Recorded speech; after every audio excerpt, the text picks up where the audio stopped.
Welcome to People Make Roofing, a call to action led by Roofing Talent America and RoofersCoffeeShop.com. We're tackling the industry's biggest challenges, from outdated misconceptions to the widening skills gap. Our mission? To show the next generation the true potential of roofing, including the diverse opportunities, endless growth possibilities, and a chance to make a lasting impact. Join us as we share unfiltered stories from the industry professionals across North America, inspiring and guiding the future of roofing.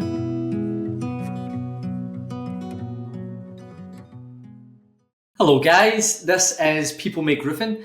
I am your co-host, Luke McCormack, founder and CEO at Roofing Talent America. And I am the other co-host, Heidi Ellsworth, president of Roofers Coffee Shop. And today we are very happy to bring you our guest, Ryan Groth. Now Ryan, this is a special one for me because when I first joined the American roofing industry, you were one of the first people that I spoke to, and you're now the first guest after we've rebranded to Roofing Talent America. So I've been, super excited to get you here, Ryan. So welcome, and why don't you give yourself an introduction for the people who don't know you? Yeah, thanks, Luke and Heidi. Good to see you. Good to be with you. And congrats on the rebrand. It looks really great. So appreciate it. Thank you. Yeah. So I'm Ryan Groth, and I'm the founder of Sales Transformation Group. We go by STG quite often, and we help contractor teams sell more. That's really it. We help them sell more, sell better, and it impacts a lot of good things when selling is working. And so that's in a nutshell what we do. Brilliant. So I remember the first time that I met you, Ryan, and I was looking at your background and I was like, wow, it's so different from most people that I see in roofing. And I love to see that. I love to see people from out with the industry, having a change of career path and joining. And you were like a superstar ball player. So, what's the story, Ryan? How did you get started and get into roofing and, get to where you are today? Yeah, love the question, and yeah, it was an unconventional path for sure. I had I had some construction family history with my mom and stepdad's business. Aside from that, I didn't have any business like vision, but I always had big dreams and goals, and that showed itself through baseball for me. So I did play collegiate and professional baseball. I was drafted a couple of times, once by the Pirates and once by the Angels. And, just becoming a professional athlete formed me into who I am. Like, it's not like all of who I am. There's other parts of me that it's my identity. But like, man, being a hard worker, doing hard things, going the extra mile, doing things that no one else would do, putting time in the gym, competing at a high level, like traveling, all the sacrifice, all the things that I did to get to that level, which wasn't even like, all-star major league millionaire level, obviously, or else I maybe wouldn't be doing this. But I got to a point where it formed in me something that was transformational for me. Like I went out, maybe a broken family, some challenging upbringing, to professional athlete, confident, can go out and do things. And by the time I was 25 years old, and my wife and I are, getting married, and we're about to have a kid, I knew I had what it took to figure stuff out, but I didn't know what it would look like until I started to meet certain people in the roofing industry. And that's really where my career started to go off like a rocket ship from day one, when I had the right people around me. So I'm basically, imagine a former professional athlete, family guy, driven as heck, ready to take on the world and do whatever it takes. And I'm just looking for home, and I hadn't found it. So a friend of mine was like, bro, why don't you get into sales? You're a competitor. You're a communicator. If I met you with one of my other companies, I'd hire you in a heartbeat. And I was like, I've never heard anybody that like I know and respect say that to me before. And I just started to realize, like, hold on, like once I started getting into sales, like this is this is like a sport. This is like everything that I did and who I became to get to the level I got to as athletics, I can do that to make money. Like it's almost like easy, like a cheat code. Like, let's do it. So I felt inspired to take action. And when I saw roofing, I was introduced, and I got to be a part of a large organization in South Florida that just sold to a private equity group, a small boutique firm. I think they're doing around 80 million a year in commercial roofing. And one of the most respected brands and CEOs probably in our last generation. And I got to sit under him for, 4.5 years and probably get 30% of his time. I mean, I was grabbing his shirt every second. We were running and gunning, and he taught me the game. He taught me the game of business in roofing. And as I was actually part of something beyond the roofing business, I got to take a CRM tool he built for himself out into the industry. And it wasn't just, hey, here's an awesome technology, here's where we're going. It was, hey, here's how to be better at growing your sales team. Here's how to manage your pipeline. Here's how to set goals. Here's how you should go about your sales process. Here's how you should lead with service. And here's how you grow your brand. Here's how you should set up your org chart. Here's how you should assess your team. Here's how you should coach them. And I was just doing that for 4.5 years to supplement the CRM usage to gain adoption. Well, what I didn't realize was what was being incubated was a sales trainer that was going to go out into the industry. I had no idea. I was just trying to be the best I could to bring value. And Heidi remembers me in those days. And then whenever I finally, him and I ended, I wasn't even expecting it. I thought I was going to run forever with the guy. It just turned out that we ended up parting ways, and I started STG 7 years ago now. I was in such a tight corporate environment with him, which I love him. I let my hair down for real. Like I grew it down to here for like 2 years because I was like, I'm on my own. Hey, let's go. And it was awesome. So I basically from there just did the same thing I did. Instead of without a CRM tool I was using, I was doing it more with sales processes, coaching in my time. And I would just go and light a team on fire and get them going and just tell them what they need to do and coach them. And then, that was it. And I'm not really an extraordinary TPO and PVC. I know the products, but I'm like, I'm caring less about that. I know there's other people that can do that. I care about people and the business and the leadership and the culture they're creating. If we can make that incredible, everything else will figure itself out. That's a fact. So that's really where I saw the opportunity and started running and found my home here. I love that story. And the thing I really love, Ryan, is that I got to be a part of it and watch it because you just done such great things and finding, there's just finding a need and seeing that need and filling it that is so important. And I kind of, this next question, I'm not even sure if I should ask you because I think you just told us the answer, but I would love you to go a little bit more on that. But what is the most rewarding about what you're doing right now and where you've come to? Yeah. Very rewarding part of the business is like a company wants to grow. Maybe they're 4 million, they want to get to 10, or maybe they've been stuck at 15, they want to get to 30 one day. And what's really the problem, like the constraint in their business, is they get caught in this reactive sales culture, and they get caught in this in the prospect kind of steering every conversation, and then they become more like a bidding company. They're just quoting, they're just estimating. And what's very rewarding is when I see them go from that to what we like to call the graciously assertive alpha dog, is one of our ways we describe salespeople. Be the graciously assertive alpha dog. And if we do that and we start to control the process and we have things we want and need to accomplish to help the prospect who doesn't necessarily know what they don't know. And when these sales reps and these sales leaders are trained on this thought process, and they understand how to go through a sales process that's professional, that supports everybody's needs, and they start closing more deals and making more margin and having bigger deal sizes, the owner's like, oh my gosh, like the sales team's setting me free because they know what they do. Now they can grow the business in other ways. And then I love seeing one of my favorite things. This is just like one of my favorite things is when I see like the professional sales manager hired at a roofing company.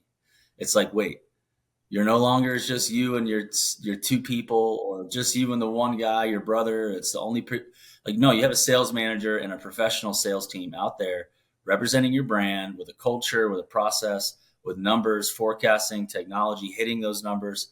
And I love seeing a company go from like where they are, maybe kind of like middle level committed, not super buttoned up, to a professional sales team representing a commercial or residential roofing company. I'm like, whoa, this is impacting their business and their bottom line. It's really cool. And then if someone sells, which in the last few years has been the thing, I know we've had a part of that. It's really cool. So yeah, it's very rewarding. It's amazing, Ryan. And, I love what you said at the start, the tipping point for you where you actually realized that there's an opportunity here for you in roofing, and it was someone from within the roofing industry that's helped you. And I know that we've got a lot of the same friends, a lot of the same connections, and I wouldn't be where I am in the American roofing industry if it wasn't for the people that make roofing. But how important has that been to you? The people in this industry that's gave you a leg up, that's guided, that's mentored you, and for people from the outside looking in that don't know much about roofing, it's very hard to explain to them what the people are like in this industry. But how would you describe the people that have helped you in the industry and the impact that's had on you? Yeah, it feels like weirdly like a family. It's like I have kind of my uncles and my fathers in the industry, and then I got my brothers and my sons, lack of a better word, the young bucks that I'm kind of mentoring.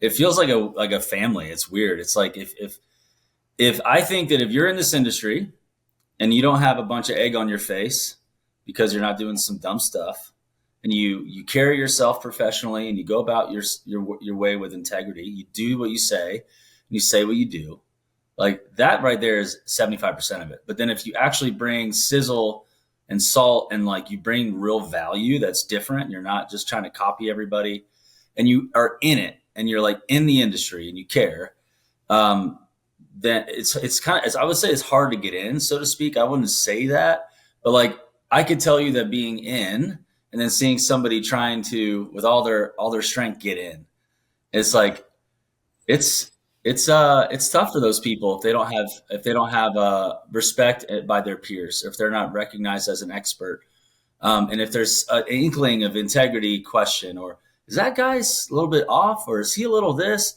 like you won't get a lot of runway here. Like you're gonna have to be buttoned up, clean, authentic, real, and you have to be there consistently, because this is like a family. They're like, if you're coming into the mafia here, let's make sure this guy's got past the test.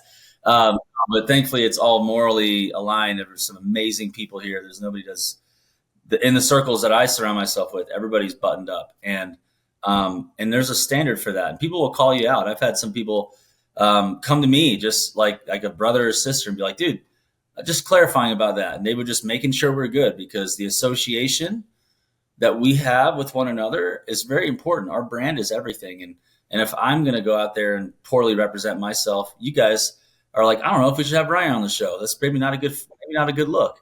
So we all have to elevate each other. And it's not about, we got to care what everybody thinks. I think we just care about doing the right thing so much in this industry, because we've seen some poor integrity over the years, but we're just like, a generation ago it was worse, but now it's like we're sniffing that out. And it's just there's too much access to good people now, that if you leverage it right and you nurture it right, it can be very rewarding. But this industry, I like to have uncles and some mentors that have helped pave the way and been a customer of mine and helped support my cause. Because I think people can see what's in your heart here. They care. Like people who know me, they'll tell you they know my heart. They know that I'm a good person. They know I want to do good things. And if someone's shady and they're off and they're selfish and they're all about them, I mean, people just in this industry, they won't ramp that up. At least the people you want in your corner. You just said something too, that Ryan, that really hit. And that is, a couple decades ago, maybe not even that long, but roofing did not have that great of a reputation. And I mean, over the last 10 years, and definitely Luke has seen it, internationally, but in the US, we have seen such a turnaround in just the pride and respect of roofing and who we are.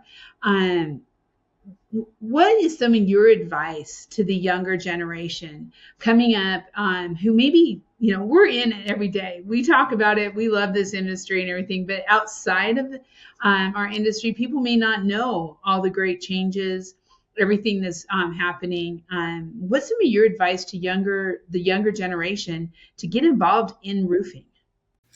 Yeah. So I'll say that roofing, is a great opportunity. It's an industry that's never going away. It's like you're thinking about job security and you're like, I'm going to go be a nurse, or I'm going to go be in medical. And you're like, great. Why? Because there's always going to be a job. Well, let me tell you, roofing companies always have a job, okay? Because the roofs need to be repaired, replaced, and built from scratch all the time.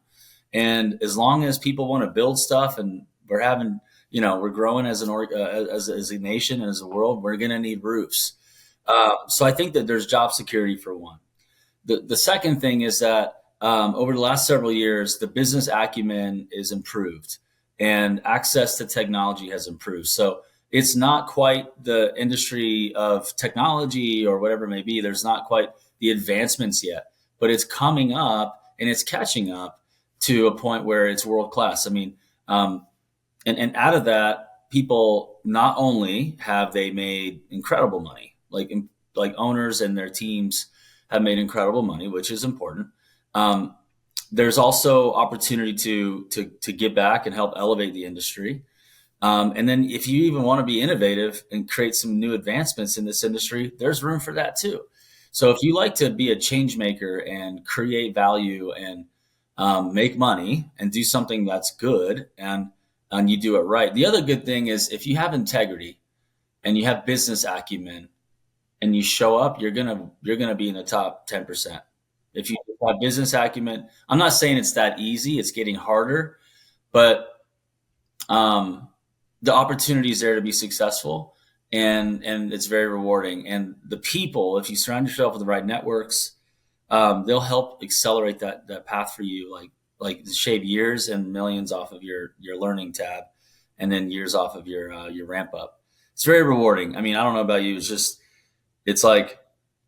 It changes, but it's not going anywhere. It's a good place to call home, and you get to work outside, you get to deal with people, and you get to use technology. I mean, anybody who has any desire to do cool stuff professionally has an opportunity in roofing. The sky's the limit for anybody here. Yeah, you're so right, Ryan. I'm really interested about the sales trading business that you have. Obviously, I cut my teeth in the UK, and this doesn't exist in the UK. There isn't a sales trading company that works specifically in roofing. And I know there's a lot of service providers in the American roofing industry that are roofing specific, that do things particularly for roofing. I'm keen to hear, how was that adopted by the market? Because I don't really know of anyone else that does it specifically in roofing, Ryan. So was there certain companies that were early adopters? Was there, other people that you had to sort of convince? How receptive has the market been to sales trading? Because the reason that I ask is, very often we've got a roofer who becomes a businessman, and, delegating and bringing in outside help isn't always their first port of call. But then we've got others who they'll take all the help they can get, they'll outsource everything, they'll try new things. But yeah, I mean, how receptive was the market when you brought it in? And to companies now who maybe don't use you guys for sales training, what would your message be to them? Yeah, so I don't think very many people are looking up roofing sales training on the internet. They're not Googling that keyword and finding us. We're not exactly saying, we're not doing things that are everybody knows is in high demand. We're creating pain in we have to create pain and convince people. But I like to use slightly different words, and instead of saying it that way, I'll use something like, and would be the message that I would say to anybody. It's like, okay, if you as an owner are having to carry a lot of the weight to grow your business and sell, then you have a high paying job as a business owner. That's really risky. You don't have a business until you have a leadership team and departments, and you can run a business without having to be in it, and you focus on your superpower, then you have a business.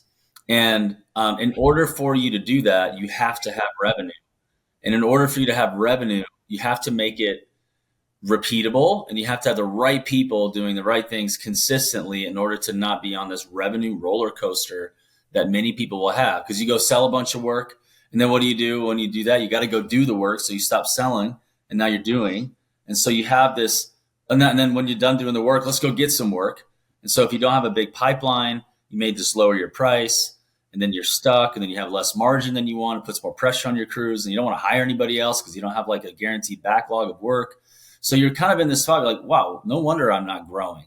It's because I don't have my foot on the gas with sales. I need to do that all the time and make it a problem on production. We'll fix that later, but we have to create a constraint in production by making sales a big deal.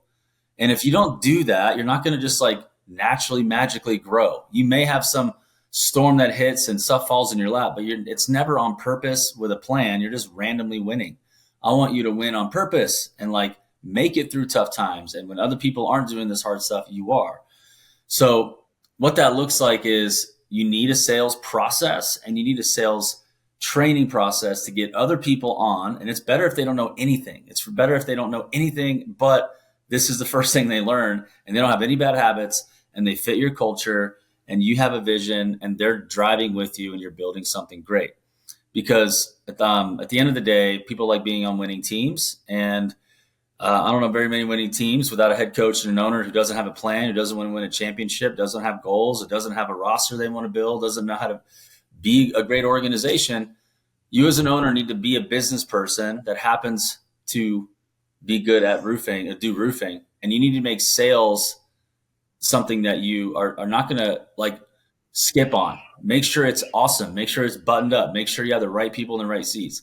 When you do that and you're strategic, you can have consistent, predictable growth. And I don't know about you, but like getting to 10 million isn't as easy as people make it seem. Getting to 20 is not. Getting to 30. And then growing year over year, predictably, profitably, and having a big EBITDA is not easy. Like this is absolutely hard.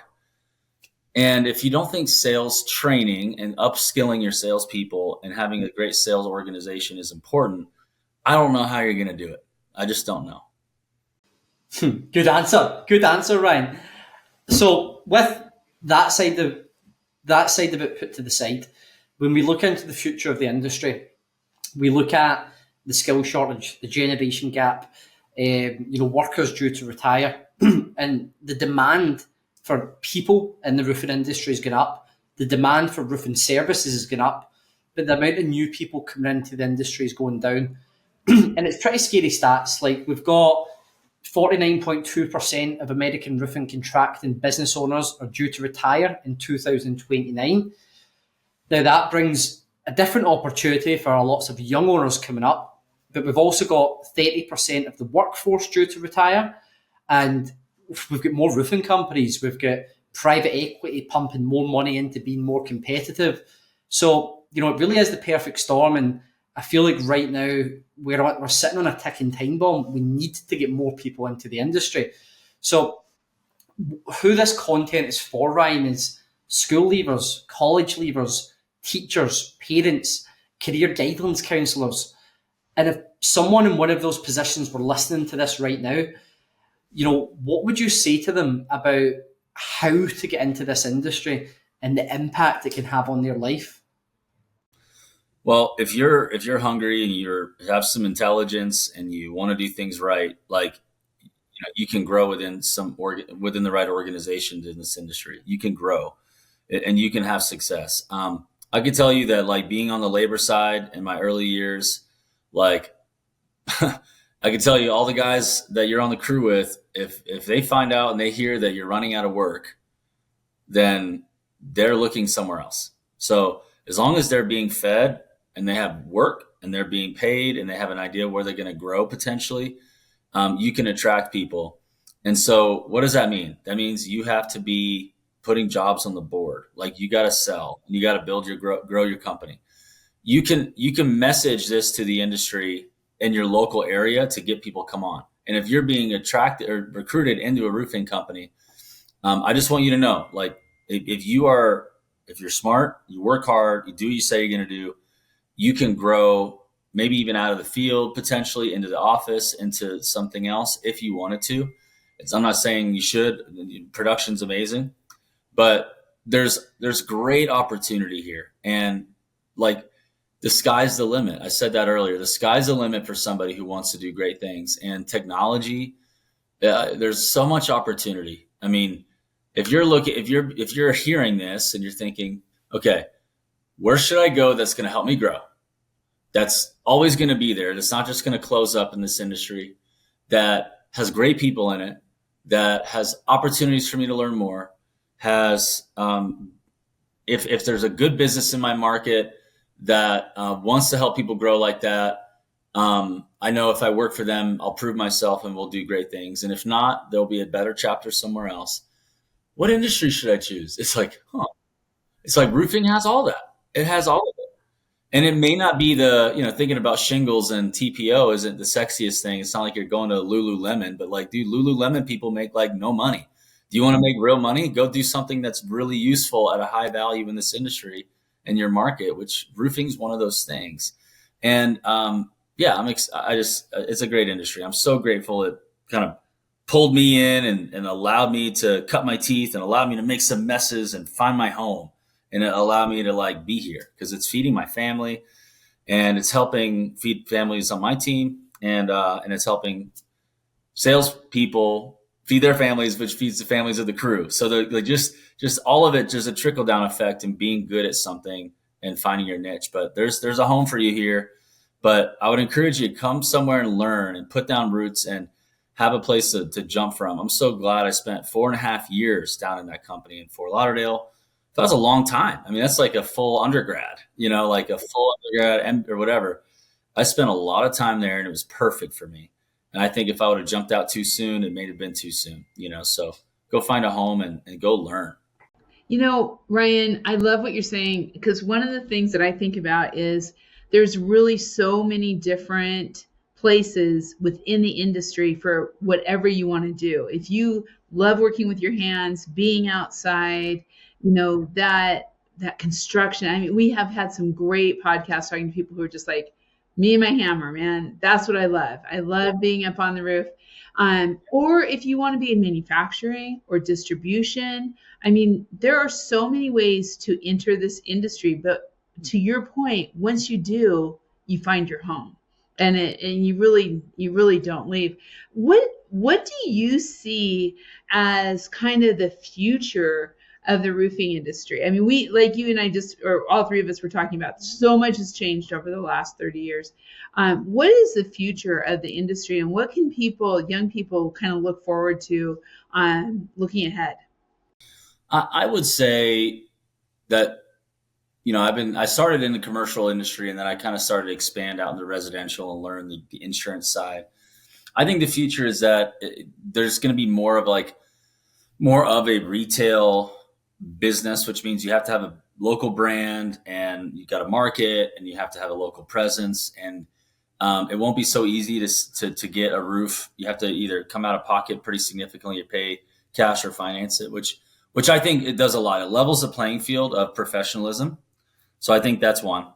I think with private equity coming in, and all the different platforms have different strategies, but I think you're going to see smarter people coming in, which means that you're going to there's going to be people on ads saying we're hiring a CMO of a roofing company.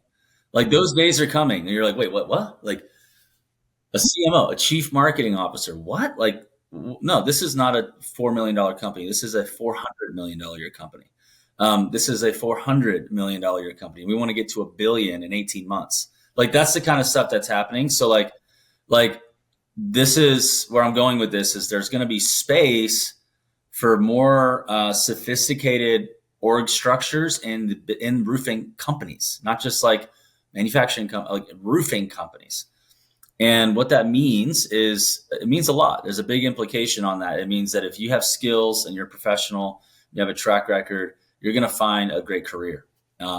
So if you're great on social media, drones, estimating, you like video games, maybe you should be an estimator because you can crunch numbers and do stuff on a computer. If you like people and you like making it rain and you want to go bag the big game and bring it to the table, everybody to see and give you a hand clap, maybe you should be in sales. You should go do that.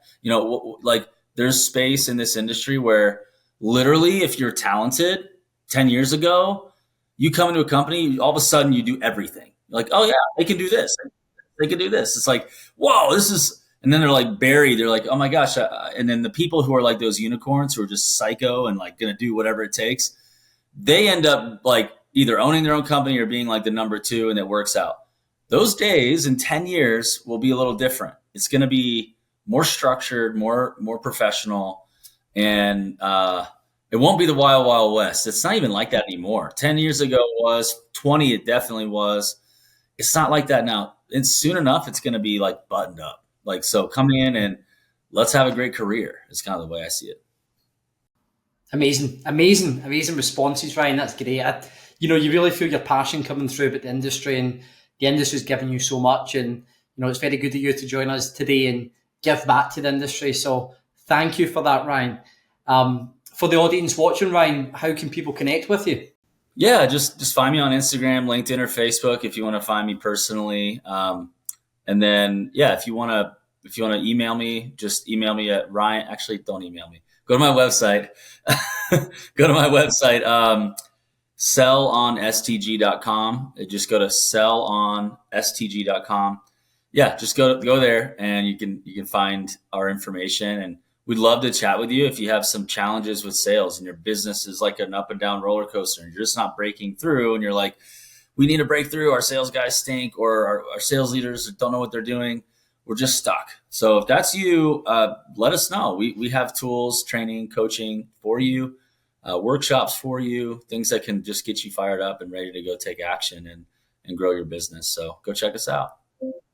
I love it. Ryan, as always, thank you so much and congratulations on a great business and just great success. For everyone out there, you can find this People Make Roofing podcast on Roofers Coffee Shop, and also you can engage and comment on Luke McCormick's LinkedIn, and also on Roofing Talent America LinkedIn and Roofers Coffee Shop LinkedIn. So you can find us almost everywhere, and to check out all of our People Make Roofing podcasts as we try to tell the story and celebrate this great industry of roofing. And if you or anyone else that you know has a great story that you want to share, then please reach out to Heidi and myself. We would love to shine a light on you and be the vehicle to share your story with school, college, university leavers. So please reach out, and until next time, thank you. Thanks for listening to People Make Roofing. Together with Roofing Talent America and RoofersCoffeeShop.com, we hope to shape the future of our industry. Share this episode and keep the conversation going, because people truly make roofing.